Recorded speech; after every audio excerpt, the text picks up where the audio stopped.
two-time NCAA champion Jake Hoyle. Jake, we see you here today at this October NAC.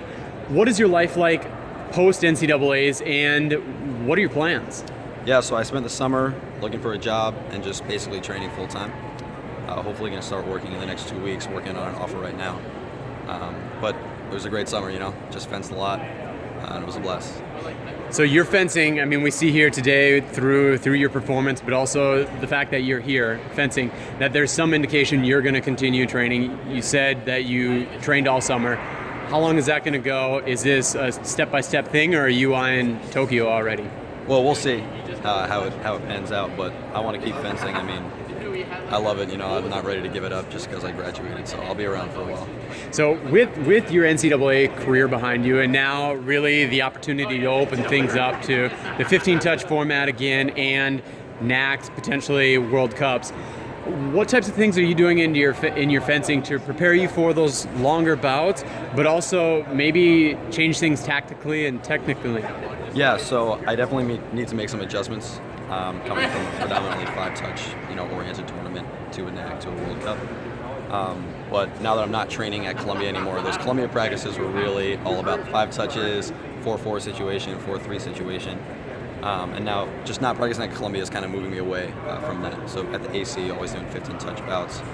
If I can get into the Fencers Club in the mornings, they have great practices. And that's all oriented towards, NAC fencing, World Cup fencing. So I think just coming out of Columbia naturally, I'm going to gravitate towards that. But definitely staying in the city, I'm venturing to guess then, doing so because of Coach Aladar Kogler. Mm-hmm. Is that the plan, to continue with the doctor? Yeah, I've said it to you before, I'll say it again.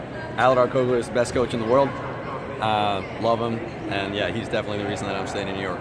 And with kind of this direction that you're taking, has he voiced anything about aspects of your fencing that need to be addressed to kind of prepare you for the 15-touch format, or maybe just to change things up in the move from NCAA talent to senior level talent? Yeah, so the good thing about Aladar is you always know where you stand.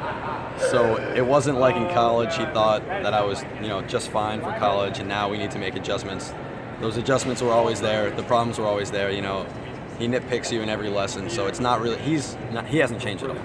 My goals maybe have changed, and the way I'm competing maybe has changed in terms of the tournaments. But I have the same problems. Aladar has seen the same problems in my fencing, in my lesson yesterday as he did a year ago. So his game plan hasn't changed at all. Speaking of changes, what did fans here today see that might be different in your fencing that they would have seen last year on the NCAA circuit? What do you mean exactly? As far as you fence a 15-touch bout only at NCAAs. Right, okay. You've done that now the last 2 years, pursuing your titles. But is there a difference in your fencing now that you're fencing for these 15-touch bouts? Yeah, so I think a lot of what can give you success at NCAA is being able to lose a bout and then come back and keep winning, right? At a NAC, you fence a 15-touch bout and you lose and you're done. So you don't have to ever deal with losing a bout and coming back and getting back mentally focused. And that's something that I put to use well, I think, at NCAAs. So now you just kind of have to approach every 15-touch bout, I have to win this right now.